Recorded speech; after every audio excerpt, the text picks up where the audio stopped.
Hi. Just wanted to bring some really amazing information that I discovered the other day during on the day of the Greek elections. It's quite amazing, an amazing day that day. Greece had a historic election, and a party was elected that insisted on not being enslaved to the debt that they've got themselves into. Germany, that have post-war borrowed huge amounts of money, had their debts cancelled or held off so that they could rebuild after the war. And now they're in the boss seat.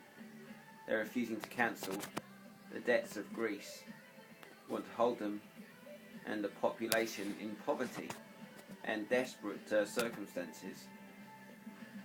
In a Shemitah year, it's the 7th year when the land was meant to rest.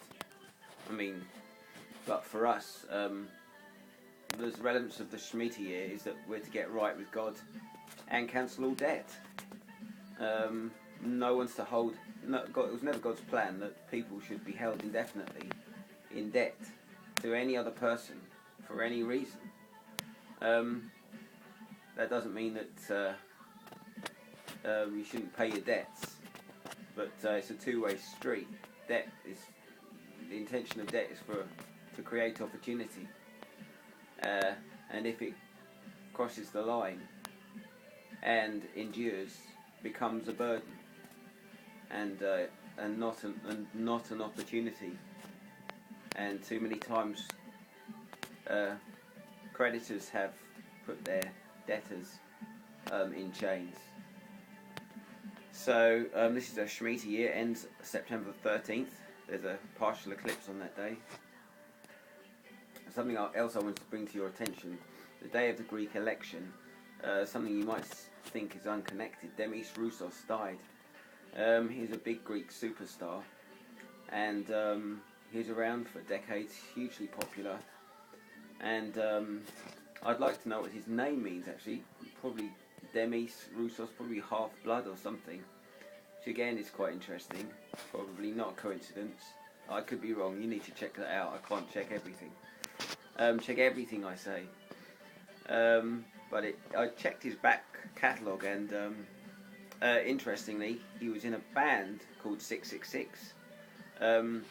It was either that or an album he produced called 666. And he did a record called The End of the World. So when those two events occurred simultaneously, I wondered if there was a connection. And take it or leave it, I suppose. Then I noticed a third event happened on the same day. An asteroid passed close to Earth, and it was the closest an asteroid of that size had come for a long time. I think for 5 or 10 years, and it's the size of a mountain. Passed about 3 times the distance between the Earth and the Moon, so quite a long way, but a near miss in cosmic terms. If it had hit the Earth, it would have destroyed, I suppose, a city, certainly. I don't know, maybe a nation. Of course, incredible, intense difficulties in populated areas. Now the connection, I looked into that, and many of you wouldn't have heard of something called biblical astronomy. Biblical astronomy came way before astrology. The heavens declare the glory of God. Day after day they pour forth speech, night after night knowledge.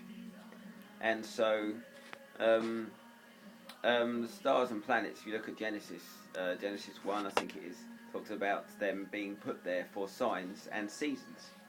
There to mark off, just literally like clockwork, just a means of keeping time of course, back then, Adam had no technology to keep the time, so how gracious of God to put something in the sky.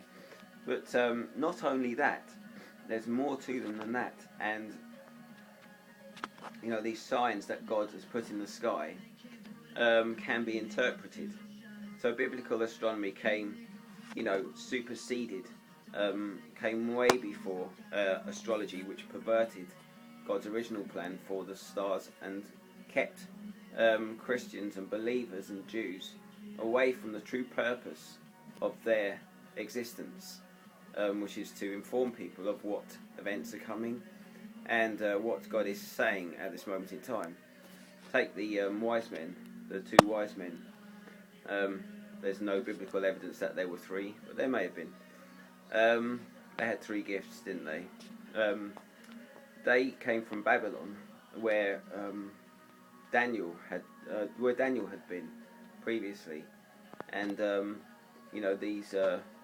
these things go back, can be traced back way before the Bible was written.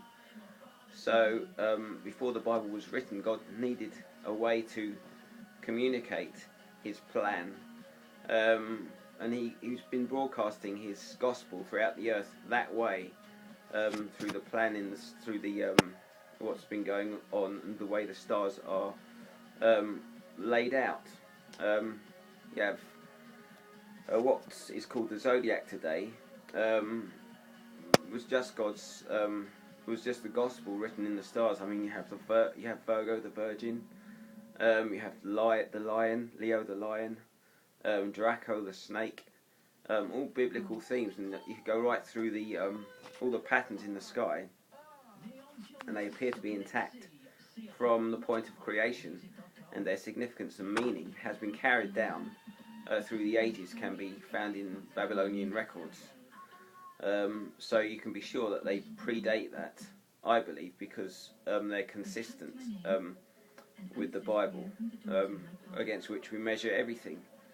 And if it was not consistent, we could then reject it. But it gives us a fascinating insight. Anyway, back to today. The signs in Greece. That asteroid stayed in the constellation Cancer all day that day, and it was only in that constellation on that day.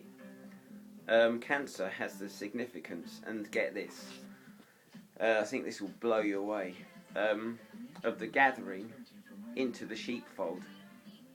So, interpreted, I suspect that with Greece, with all its